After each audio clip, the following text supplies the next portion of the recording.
सरन्यायाधीश भूषण गवई यांच्यावरील भ्याड हल्ल्याचा निषेध. शिरोळ तालुका आंबेडकरवादी पक्ष संघटनातर्फे काळ्या फिती लावून तहसील कार्यालयासमोर निवेदन.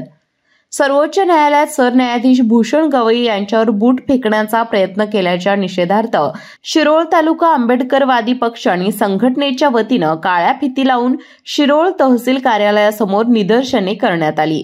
या घटनेस जबाबदार त्या सनातनी मनुवादी नराधम वकिलावर देशद्रोहाचा गुन्हा दाखल करावा अशी मागणी करण्यात आली. दरम्यान यावेळी शिष्टमंडळाच्या वतीनं निवासी नायब तहसीलदार क्रांती पाटील यांना निवेदन देण्यात आलं.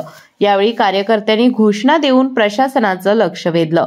निवेदनात म्हटलं आहे की राज्यघटनेचे शिल्पकार महामानव डॉक्टर बाबासाहेब आंबेडकर यांनी लिहिलेल्या संविधानामुळे शोषित, पीडित आणि वंचित यांसह सामान्य नागरिकाला हक्क आणि अधिकार प्राप्त झाले आहेत.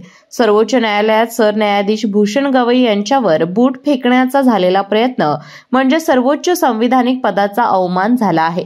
मनुवादी संस्कृती जोपासणाऱ्या वकील राकेश किशोर तिवारी यांनी न्याय व्यवस्थेलाच आव्हान दिलं आहे. या घटनेला जबाबदार असणाऱ्या त्या वकिलावर देशद्रोहाचा गुन्हा दाखल करावा. राज्य आणि केंद्र शासनाने न्याय व्यवस्थेला संरक्षण द्यावं अशी मागणी करण्यात आली.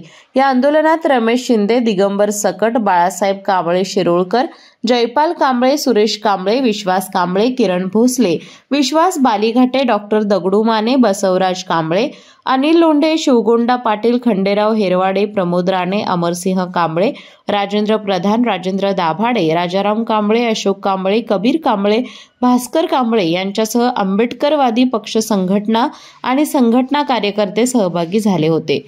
केके न्यूज साठी शिरोळ प्रतिनिधी कुणाल कांबळे.